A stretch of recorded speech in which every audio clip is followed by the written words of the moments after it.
Good afternoon, and thank you for joining me on another episode of Ask Sharifah. The first interview I've done for the week is Monday, so happy Monday. If you have tuned in to any of my shows, you definitely know how I start out every show. And that's by asking you to do what I always ask you to do, and that's to go ahead and share this video, share this interview, because we are live. And as you know, friends don't let friends miss out on Ask Sharifah, especially not on this show, because we are going to be discussing, I would say, one of my favorite topics, but that might get me into a little trouble. So I won't even say that. I'll let our guests say that. Please join us in welcoming Miss Xanet Pailet. Good afternoon. How are you? I am doing great. Thank you so much. We're going to have some fun. I don't know how much fun we're going to have, but people are just now starting to tune in. Matt, thank you for joining us. If you have any questions, if you have any comments, please let us know, because we are doing this interview live. Rome just joined us in the chat room. So many people are tuning in. So we're going to discuss living an orgasmic life, how to heal yourself and awaken your pleasure, which is the new book of our guest. Tell us a little bit about how you came to write this book, please. Well, thanks. It's a little bit of an interesting and unusual story. So I am by training a lawyer. Oh, wow. and no longer, but I was. And I also was married for 26 years. And most of that marriage was pretty much a sexless marriage. So I was basically living my sexless life, being a lawyer, running organizations, raising children, being a very productive person in society, but not a very productive person when it came to my sex life, which was really challenging for me. And for me, sex was very painful, which is something that's not uncommon for a lot of women, and it never got any better.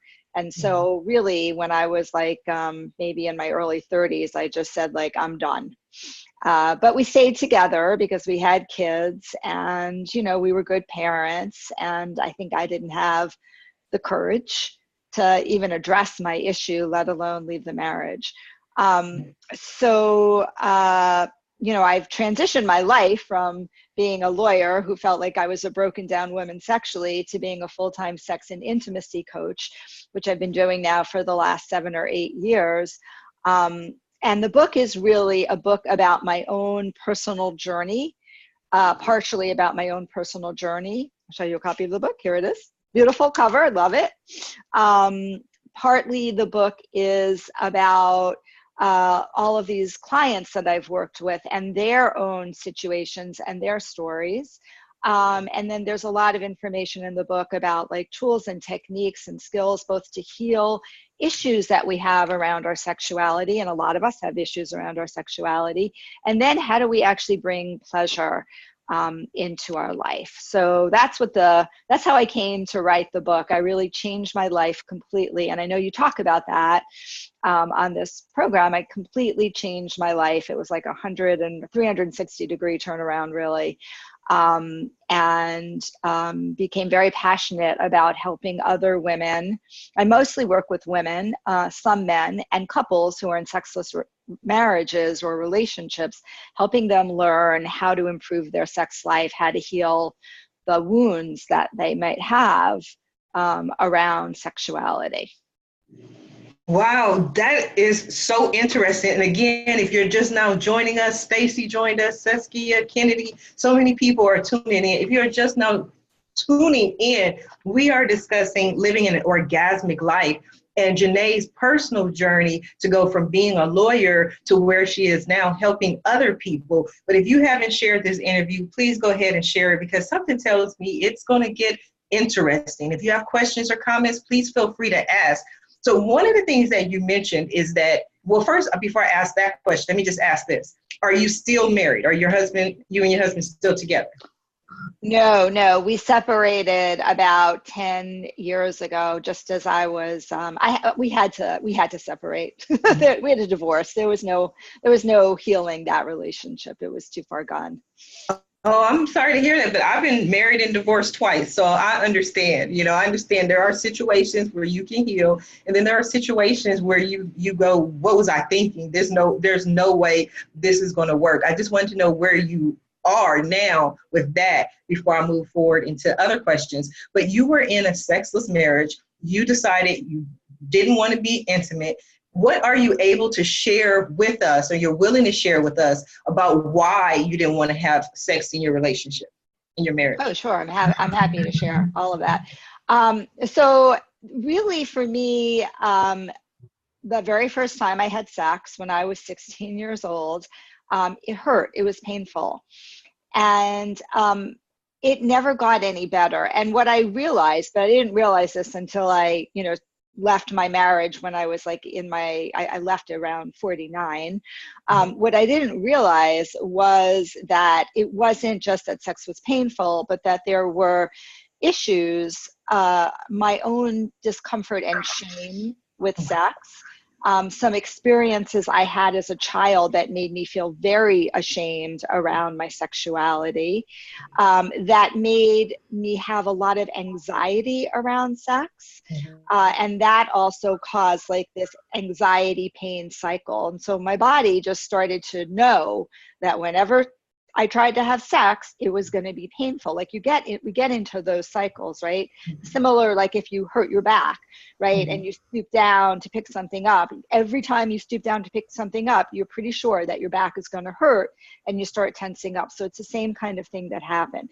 It's a condition called vaginismus, which basically means it's a contraction of the vaginal muscles that really didn't have any basis for it, any physiological basis. Like there was nothing physically wrong with me. It was all really emotional. So that was one piece of it. And the other piece related to it is I was just really disconnected from my body, like just disconnected. I didn't like anything about my female anatomy.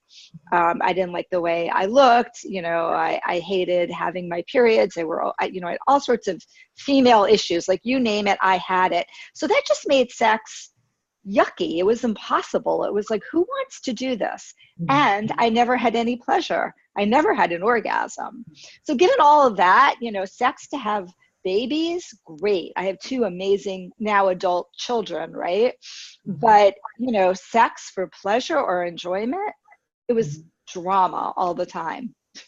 Wow. Now, I hate to stereotype, but I'm kind of stereotype because you're a lawyer, and lawyers tend to have that persona of I have everything in control, I'm happy, and then when we think of someone who doesn't want to have sex, we tend to think of someone who's kind of, the wallflower, this kind of shy person. And usually being a lawyer, you're not that kind of wallflower. Then there are some people who open up in certain circumstances. So maybe in court where you had control of this situation or control of what you're going to do, but maybe in bed, you didn't have, that same confidence. So it just seems interesting to be a lawyer who doesn't want to have sex, even though those two are not necessarily interchangeable.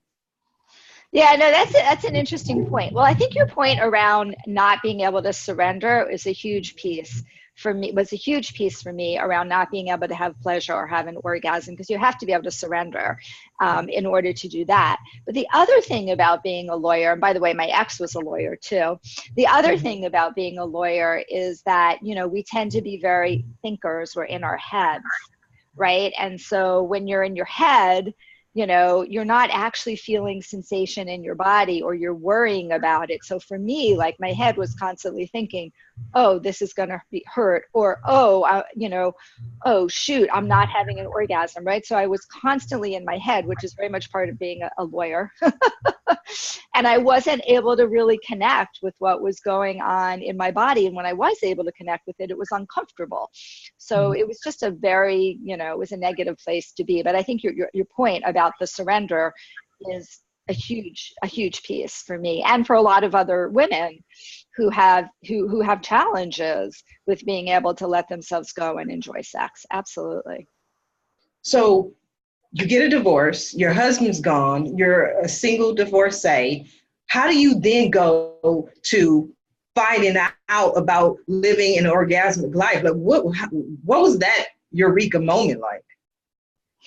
So it's interesting. So I had a eureka moment was around actually me starting to connect with my own spirituality. You know, that was the doorway to opening. I went to there's this place I was up, we lived in New York City in Manhattan, and there was this church called Unity Church, which is a non-denominational church. It was like going to a Broadway show every Sunday.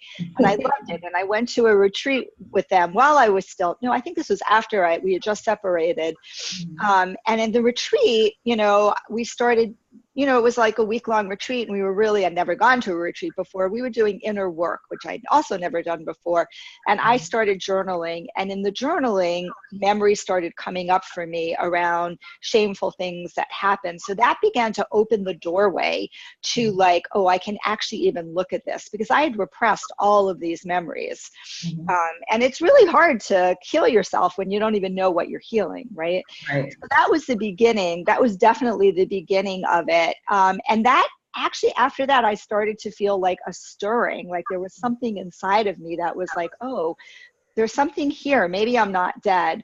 But what really, you know, was the turning moment was I was dating somebody I met on OkCupid in New York.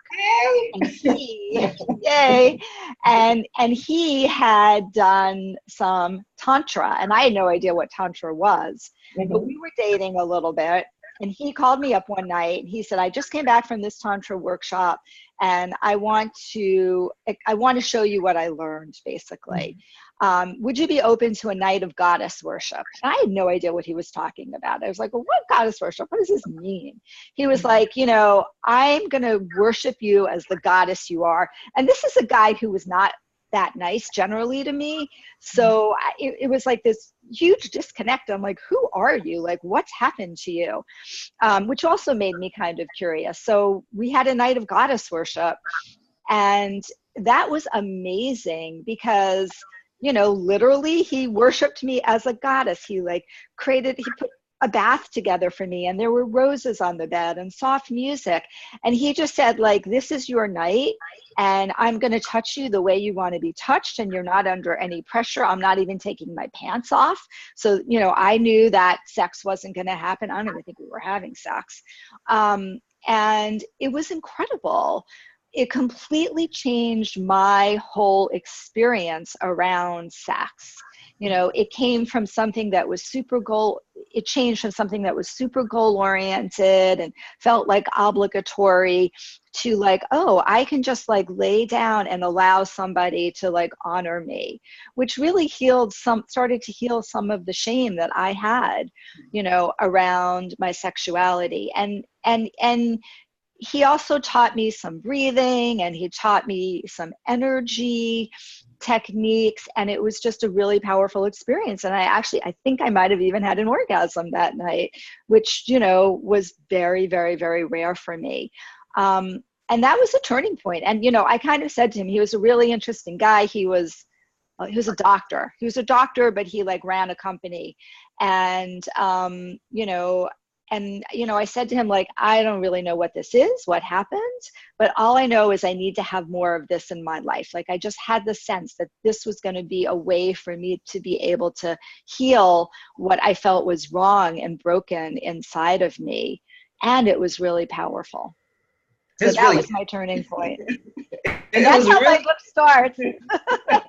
That sounds fun. Again, if you're tuned in, Cecilia, Philip, Melvin, everyone here, listen, if you have any questions, if you have any comments, we are live with Xanet Pailet. We're discussing her book, Living an Orgasmic Life, Heal Yourself and Awaken Your Pleasure. So if you have questions or comments, please feel free to ask them in the comment section, and I'll read them to our guests. Wow, I'm blown away. But some couple of things come to mind, and sometimes I have to be careful with my mind because it's all over the place.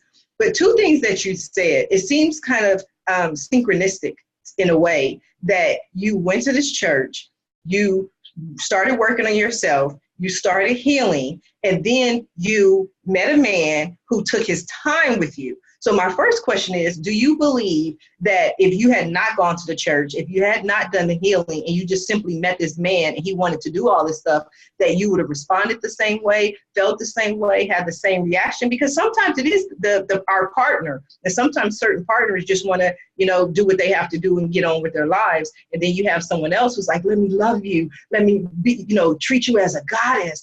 And that person can bring out things in you that nobody else had brought out in you before. Yeah, I mean, it's a really interesting question. And the answer is, I don't know. I don't know if I would have been even open to dating if I hadn't started to do, some of the inner work. And, this was a guy who before this Tantra, before this night, he was really grabby and needy. Like, I remember being in my apartment and he like threw me up against a wall and I was flipping out. Like the fact that I even would see him again after that, Right. But he was an interesting guy, right? Like we had this really interesting intellectual connection on a business level. And that was just like, oh my God, like, for somebody who's afraid of sex, like that's terrifying. Now I love that, right? Because I can go there, but I couldn't go there then. And so, yeah, I think it's possible. I think it's definitely possible had I just met him and I hadn't done the inner work and I had a sense of safety with him, that I might have allowed myself to be, open to that type of, experience. But to me, they kind of went, hand in hand, like the me even being ready to explore, to be open to exploring my sexuality, to like releasing some of the shame that I had around my sexuality, happened when I started doing some of the inner work. But it's a really good question. And I have seen experiences, I've definitely been places where a really great partner who creates safety can really allow a woman, or a woman can do this to a man, but usually it's the opposite, really allow a woman to open up to her sexuality. That can definitely happen. Such a great question. You ask great questions. I just try. That's why I said I warn everybody. I don't know what I'm going to ask, but if I want to know, I ask. And you started the conversation with living an orgasmic life. I feel that I have some questions that I want to know about. But what's interesting to me is that you had this experience with the guy who had you up against the wall. To me, it seems to go back to that whole control thing. I have this friend who is a entrepreneur. She's a businesswoman. This woman can negotiate better than I can. Like, she's a negotiator. She's actually a talent agent in Hollywood, and she negotiates multi-million-dollar deals. And men are always trying to pick up on her and everything. And she's dating this guy, and she's like, no, we're not going to get married. He wants to get married. No, we're not going to do this. No, we're not going to do that. And I said, one day, you know what? All that's going to happen is one day he's just going to pick you up, toss you over his shoulder, and decide we're going to the chapel, And I don't mean that, and I definitely want to say this to everyone who's listening. I don't mean that in a domestic violence kind of way. It's just sometimes, as women, we think that, oh, I'm going to set the terms. And then you run into an alpha male and he's like, no, we're going to do this my way. So it's just interesting that the same guy who pushed you, had you up against the wall, you're like, oh my God, what is this? And you come back for more, and then you have this experience with him. Yeah, it is. And I think your point about like sometimes women really do wanting to let go of surrender, especially very strong women. Yeah. Yes. So for very strong, powerful women, which is why I think for me, now that I'm really comfortable with my sexuality, being submissive at times is so wonderful, because I don't have to do anything. I don't have to make the decision. I can really, really just allow myself to let go and be in my body. And I think that happens a lot with powerful women.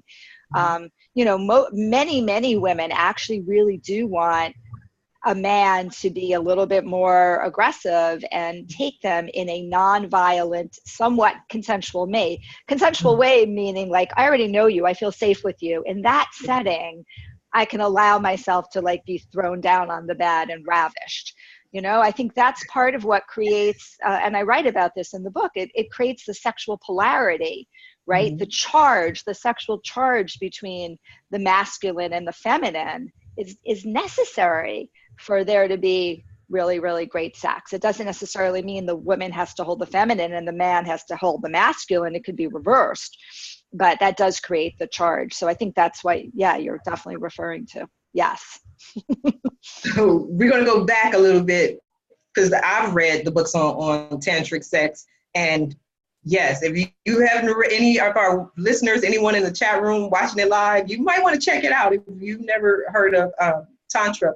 But I want to go back before all of this magnificent, wonderful things happening. You mentioned that you were in the church, you were opened up, you were doing some healing, and then you met a guy on OkCupid.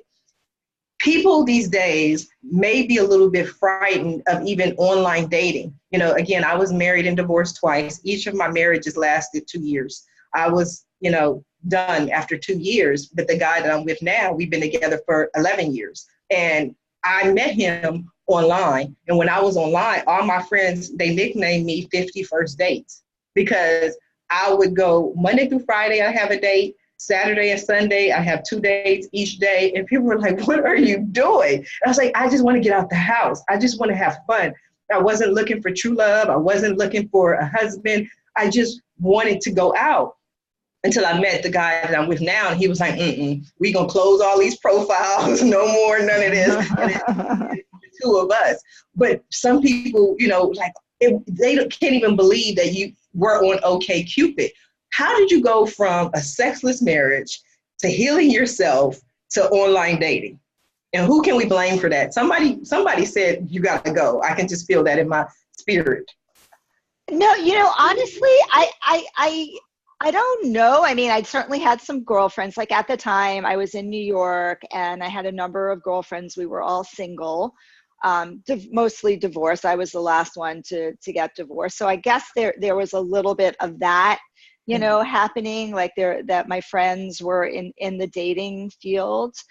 But I feel like, it really came from me, because I knew when I was left that marriage, I knew that I wanted to be in another relationship. I knew that, I literally said, like, this cannot be all it is. Like, there's got to be more to life than this, right? This is how I really felt. And I also knew that I felt so broken that I didn't know, like, how am I going to put this profile on OkCupid and then tell some nice guy, yeah, but I can't have sex with you, right? So I was really kind of scared around that. But I'm a person that has a lot of, I have a lot of inner strength. I'm willing to take risks. And I knew I had to get myself out there. I'm the very, very first man I had sex with. This is not even in my book. The very first man I had sex with was an old high school lover or boyfriend. Oh, wow. I think he was a boyfriend. I don't even know if he was a boyfriend. We might have dated, in high school. And he happened to be single, and we happened to connect, and I went down to where he lived, and it was okay. It wasn't great, but he was sweet and he was calm. And, he gave me a little bit of confidence, like, you're a beautiful woman and you need to go out there and you need to, find a relationship. So, I mean, I felt so broken and ugly, unattractive, not sexy, that I really didn't believe it inside of myself. Like I actually needed the validation from some other men that, I was somebody that they could be attracted to, because it's scary. It was scary to go. It was both exciting and scary to start dating. I mean, I'd been, with one person for 30 years, basically, and it was exciting, but it was also really scary. Yeah. I'm still scared of online dating. I mean, I do it every once in a while, but it's like, it takes a lot out of you, I think. So like to be able to do what you did, like more power to you. It's for long, you know what I mean? But because the thing is, I never had a problem finding somebody else. I'm just straight. I'm an Aries. My birthday's on Sunday. You know what I mean? But I'm straight. Thank you. I'm straight to the point. And so I knew that, and I always say, like, I have fun. Most women, I believe, don't smile enough. They don't laugh enough. So they turn men off. They're so serious. Let's talk about this. You know what I mean? It's like, just freaking have fun. I still remember one guy I went out with, and we are still friends to this day. And this was probably 2004, 2005. but we went out, and he was one of those gentlemen that just happened to have a certain amount of money. So he's a little affluent. And we go out, I won't even call it a date. We go out and we sit down, nice restaurant. He says to me, he says, look, I just want you to know right now, this is not a date. This is just two people, two friends getting together over a meal. And I said, that's fine. You can call it whatever you want. You can call it a meet and greet or whatever, as long as you get the bill. And he started laughing. He was like, that's fine. No problem. I got the bill. I just want to make it clear, because I also believe that sometimes women, where we go wrong is, and you can chime in on this, of course, but sometimes as women, what we do is, if, maybe we went to dinner with a guy a certain amount of times, or we hung out for 6 months, we assume, or we say, friend, oh, we're in a relationship, without kind of having that discussion. So he wanted to make it clear, we're not in a relationship, we're not dating, but we both enjoyed the same things. And we hung out for a long time without any problems, any drama, because we just simply enjoy each other's company. So that was my whole experience with online dating. But one of the comments that you said, being with another man.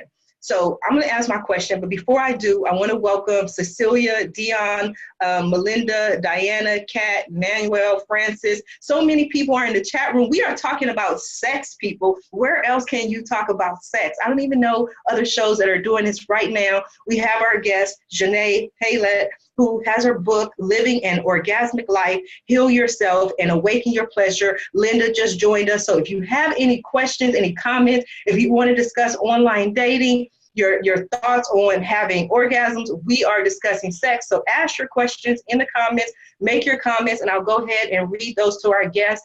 Thank you for checking in, Francis. Francis said she was checking in. So this is my question. You said you've been with your husband for 30 years. And I don't want to blame him. I don't want to go too far into that. But was there something specific that I don't even want to use the word he did. Maybe you felt like he wasn't attracted to you, or he felt like you weren't, you felt like he thought you weren't good enough. Because sometimes other people do that as well, and we begin to believe that, you know what I mean? And then we go out into the world because somebody else said, ooh, I don't want to be with you because you're overweight. I don't want to be with you because, you're like a wet fish or a cold fish in bed. Was there anything that you received from that you just held on to? He was never mean to me, and I think he was attracted to me. I think there was just so much frustration in the relationship, and the fact that we just couldn't get our sex life going and together, and there was so much drama around it. So, I didn't feel attractive, but I probably felt attractive in the beginning, but, 10 years into it, when we hadn't had sex for 5 years, or, I didn't really feel very attractive because he didn't tell me I was attractive. And there, what happens often in a relationship, there's just a lot of anger and resentment that builds up, and it was unspoken, and we were terrible. We had no communication, none, about what was actually going on in our relationship. We could talk about the kids, we could talk about work, a lot of other things. And we did talk, but we couldn't talk about the relationship. So, what I was left with was, I don't feel attractive because nobody's told me I'm sexy or attractive in, 10 years or more. And I feel, I can't experience pleasure. I always felt pretty, I don't even know if I felt confident about giving to him, now that I think about it. Was that even comfortable for me? I was probably more comfortable as a giver than I was as a receiver. But yeah, so I don't, I was left feeling broken, and I don't think it was his fault that I felt broken. I think it was just the circumstances around my own sexuality and my own shame, and our inability to be able to, communicate with each other. And, I wasn't that nice to him. I could be very mean, and I could be disempowering, and you know, it was a relationship that wasn't, now that I look back on it and I understand what a healthy relationship is, it wasn't really that healthy a relationship from an emotional perspective for either one of us. Oh, wow. We have a couple of people. Latif joined us. My friend Queenie joined us. We're going to have to get Queenie on the show one day. I hope Queenie's listening to me. She has some questions or comments because this lady is amazing. She has so much personality and she's been married 10 times. So oh my gosh. like, we need advice or some wisdom from Queenie. Definitely. But I want to ask you, you said that when you were online dating, you kind of thought about having to have that conversation where you let people know, we're not going to have sex. I'm not into having sex. Did you have that conversation? And if so, what was it like? Yes, I definitely had that conversation with a couple of men. And I think what I ultimately just tried to do was I tried to allow myself to be penetrated. You know what I'm saying? Like, I put up with a lot of painful sex, even while I was dating, until I realized what was, you know, kind of going on. And it was a hard conversation to have, you know, and honestly still, like, I still with partners, new partners, I still have to say, hey, we have to go really slow. I need to be really ready. I need to actually control the pace before, you know, and, you know, now I feel totally comfortable having that conversation. But back then it was like, oh, like, you know, a very hard conversation to have. And, you know, the men that the couple of men, there weren't a ton that I had, you know, sex with were, you know, basically they were nice guys and they were very accommodating and they didn't push me. Like, you know, no man really wants to have sex with a woman where it's going to be hurtful, right? Like, that's not going to be, you know, fun for any of them. But it was really, this guy was really the only one. Like, he actually, you know, it's interesting. He was more like a sexual healer. I don't even know if he would agree that we dated, even though we slept together, but he was like a sexual healer. He was very patient. He was very kind and loving. And in his hands, my body started to feel safe and like literally started to open up. Like, he and I would have some sessions when he's like, oh my God, you're starting to open up. And I'm like, I know, I can feel it. And that was just an amazing experience for me. And then to be able to have intercourse where it actually felt good, that was like, oh, wow, look at what I've been missing all this time. Yeah, it was pretty amazing. It's interesting that you call it sessions. That's kind of interesting. It sounds like some type of treatment, you know, so it is kind of interesting to me. But back to the guys, when you had this conversation, it would seem that some of them hearing this would you know, kind of disappear. You don't hear from them ever again. And then there may have been some who, you know, the male ego, male bravado is like, oh, not with me. You know, with me, you're going to be this way. So it seems like there could have been quite a few different responses to this conversation. Yeah, I like I said, I didn't date a ton of people, you know, I didn't have sex with a ton of people after my divorce. It was maybe 3 or 4 possibly, while I was in New York. So yeah, I think there could have been different reactions to it. I felt like for me, I had to really, really feel safe with that person before I would even have that conversation or, you know, get sexual with them. I mean, I was pretty frigid. Like, talk about frigid. I was frigid. So, you know, I had a long way to go to get to the place where like sex could actually be fun and enjoyable. Wow, what would that be like? Okay, so we have some more questions, but where did this session guy go? Where is he now? I mean, he's just gone out the picture. He sounds like a lot of fun. I saw those eyes roll. That sounds like a whole story in itself. That's a whole story there. He is in a relationship with somebody. I think he's living in California now. Okay. And he's gone. So he's gone. He's gone. But you know what? He came into your life to make a difference, to help you open up, to help you, you know, learn Tantra or to learn how to be treated like a goddess. So he did what he came to do, and now he's ready to move on. But, okay, so you're frigid. You're a lawyer. So how do you when, where do we get to teaching other people about living an orgasmic life? Yeah. So what happened was, as I was, working with this man, I became much more interested in Tantra, and I took a Tantra workshop myself. And that was amazing. That was just like an amazing, like heart opening, body opening experience for me.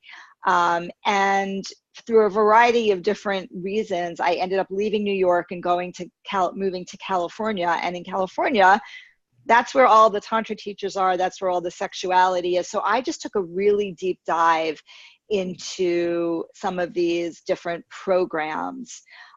As I started connecting with my own sexuality, as I started having orgasms, as my body started opening up, a lot of other changes were happening. It wasn't just that my sex life was changing, my whole life was changing. I left New York, I moved to California.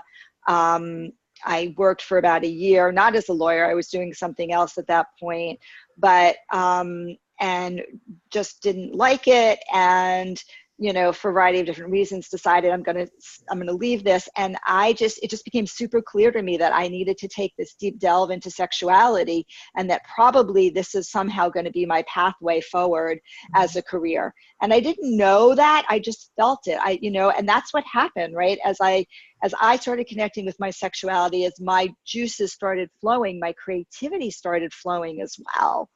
And when that started happening, all of these doors started opening for me.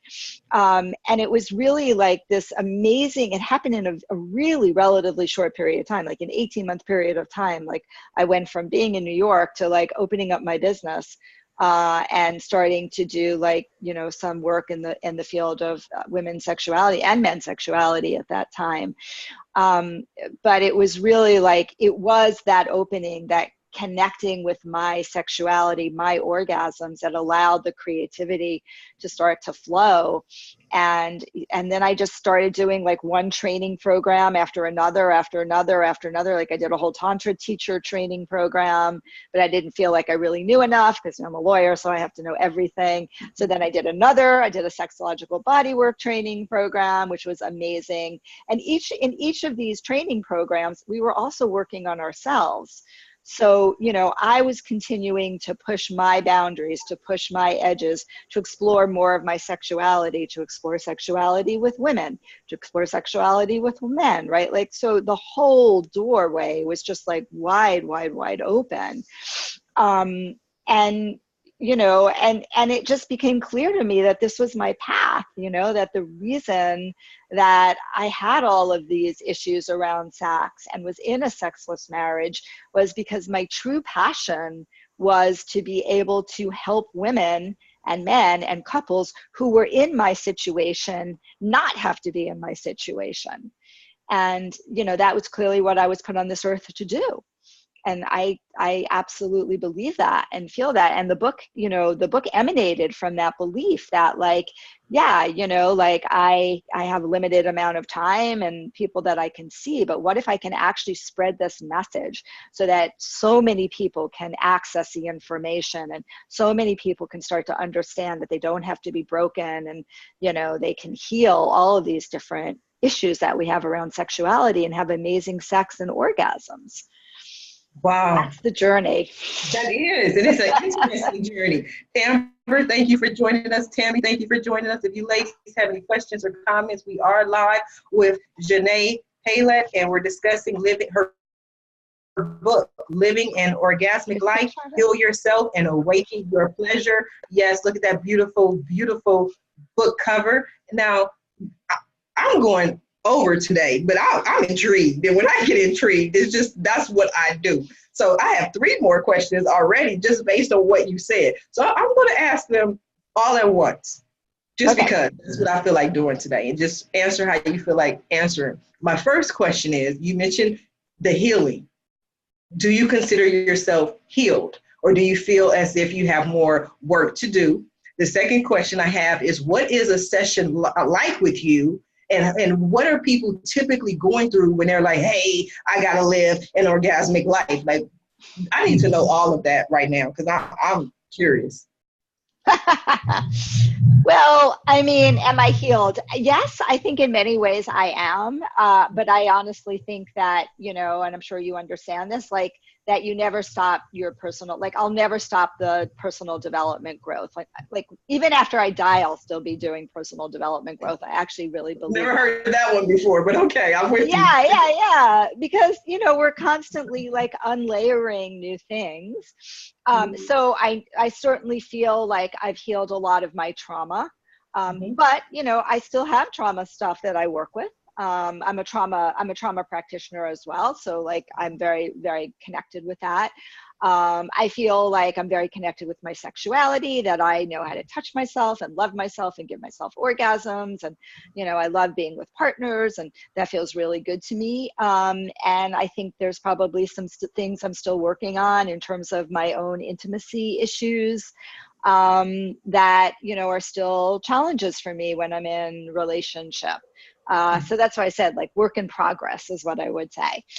Does that answer that question? That answered that question. Now we need to know what are people going through when they come to you, and what is a session with you like? Yeah, so I work with people on a long-term basis. And it kind of depends, but, you know, let's say I'm working with a couple in sexless marriages, because that's really what I like to focus on for my couples work. Couples in sexless marriages, you know, what we work on, first of all, is like, obviously understanding why the marriage is sexless. That gives us a lot of good information. And starting to create, first of all, like the emotional safety between each other. Because usually if you're in a sexless relationship, it's not around the sex as much. I mean, it was in my case more, but it's often, you know, it starts out that way sometimes, but often not having sex is a symptom of not having a really good relationship and not feeling safe with your partner, not feeling like you can talk to your partner, not feeling like you're seen. So like the first part of the work is just helping people reconnect emotionally, which may mean having to deal with a lot of hurts that are there from the past. Once we create that emotional safety connection, then I start working with the couples on true intimacy. What does intimacy look like? What does intimacy feel like? What does it really feel like when you're connected to your partner? And I'm very interactive and experiential. So even though I do a lot of my sessions, most of my sessions I do virtually, I'm still having people interacting with each other, touching each other. And once we establish some more intimacy in the relationship, then we start to look at like, what is it that you need that you're not getting? What type of sex do you want to have that you're not having? How do you want to be touched that you're not being touched? You know, again, very often I'm helping people learn how to slow down. I'm teaching men and women about arousal, women's arousal, how different it is from men's arousal. Often I'm teaching anatomy. And, you know, I'm getting people to really look at like, what do they want out of sex? Like, what's the emotional need that they want out of sex, which is not always very clear what it is, right? Maybe you want to surrender. Maybe that's what you're looking for. And you have this wonderful, loving partner who's making love to you, and you actually want to be taken, right? And so then maybe that partner needs some skills on like, what does it feel like? How do you take a woman? Like, what does it look like? I'm doing this, right? Because I teach a lot of hair pulling. I noticed. I caught that move. Hair pulling, right? So the sessions can be very, you know, so we work both on the emotional level, and then we work on the This is interesting. You know, we work on the physical level. No, it's interesting because I told you earlier, you know, I had to apologize in advance on how my mind works. So I'm really trying to focus and listen to what you're saying. But all of a sudden, like, you're talking and I'm just visualizing 50 Shades of Grey. Like, they're in this room and all of a sudden Janae's there like, no, this is how you do it. This is how you pull the hair. You know, like, okay, let me focus. Let me listen to my guests. But I love that movie, by the way. I watched all three of them. So I'm on the same page with you. But yeah, so it's a very, and then if I work with somebody, you know, if there's trauma, so I work with, I'm a trauma practitioner, somatic experiencing practitioner, which means that I believe that trauma that we have, sexual abuse, physical abuse, emotional abuse, physical wounding, you know, a lot of women who have cesarean sections have episiotomies, right? This causes scar tissue and it causes physical wounding, but underneath that physical wounding is emotional wounding as well. So I really work with people on helping to unblock that and move that energy out of the body as well. And sometimes we start there. If a couple comes to me or a woman comes to me, which I have a lot of women come to me with trauma, we have to work through the trauma before we can start to work through, you know, the sex, right? I mean, it's just, it's impossible to relax and enjoy sex when you're triggered every time your partner touches you because you think that it's your father who is abusing you, even though you know that it's your loving partner. But your brain doesn't know the difference. Your body doesn't know the difference. It's having the same physical reaction of when you were 3 years old and being held down. That's what happens, right? Right. Oh, wow. Or maybe you've been with partners who are physically abusive, you know, and then now you have a new partner. And so you're like, oh my God, I don't want to have sex because the sex comes with the abuse. There's so many things that we do in our mind. Now, Xanet, we are coming down to the last few minutes of the show. And what I like to do is allow my guests the opportunity to speak directly to our listeners and let them know what you want them to take away from your interview. And also, again, please give us your website address and show us that book again, please. Oh, sure. Here's the book, Living an Orgasmic Life, Heal Yourself and Awaken Your Pleasure. You can find it on Amazon. You can find it in Barnes and Nobles. It's in a lot of different bookstores. It's become a bestseller in women's sexuality, which is really exciting for me. What I want everyone to know is if you're struggling with sex, woman or man, I want you to know that you don't have to, that there is help, and that there are people who are specifically trained who actually really honestly know how to help a couple around their sex life or an individual around their sex life to really improve it and work through it, so that if you feel like you're broken, you should not feel that way. And I also want everyone to know that as much pleasure as you think you're having, I bet there's like a lot more pleasure that you could have. That most women do not come close to reaching their orgasmic potential, which far exceeds that of men. So there's places to go. That's what I would like your listeners to know. Yeah, that's what I like. That's what I'd like them to know. And I guess the third thing is, like, I want you to know, like, as you can see in my own journey, that, you know, our creativity and our power as women is really deeply connected to our sexuality. Those two really work together. And it doesn't mean that you need to have a partner. You can have an incredible sex life just with yourself, which I highly recommend, but those two actually come together. And so if you want to expand your creativity and change your life, one of the most powerful ways to do it is by really learning how to connect with your sexuality. That's wonderful. And your website, please. So my website is powerofpleasure.com, powerofpleasure.com. Well, this has been a very enlightening, interesting interview. Xanet, I want to thank you for being a guest on today's episode of Ask Sharifah. Thank you for having me. This has been a lot of fun. You asked great questions. Thank you. You are so welcome. I want to thank everyone for tuning in. Thank you for joining us. We had so many people who joined us watching today's show. And if you are, again, please go ahead and share this interview. Make sure all your friends know what we're talking about here on Ask Sharifah, because friends don't let friends miss out on Ask Sharifah. So if you're interested in being a guest, watching more of our interviews, or for sponsorship opportunities, please visit the website at AskSharifah.com. Until then, everyone have a wonderful day. Bye now.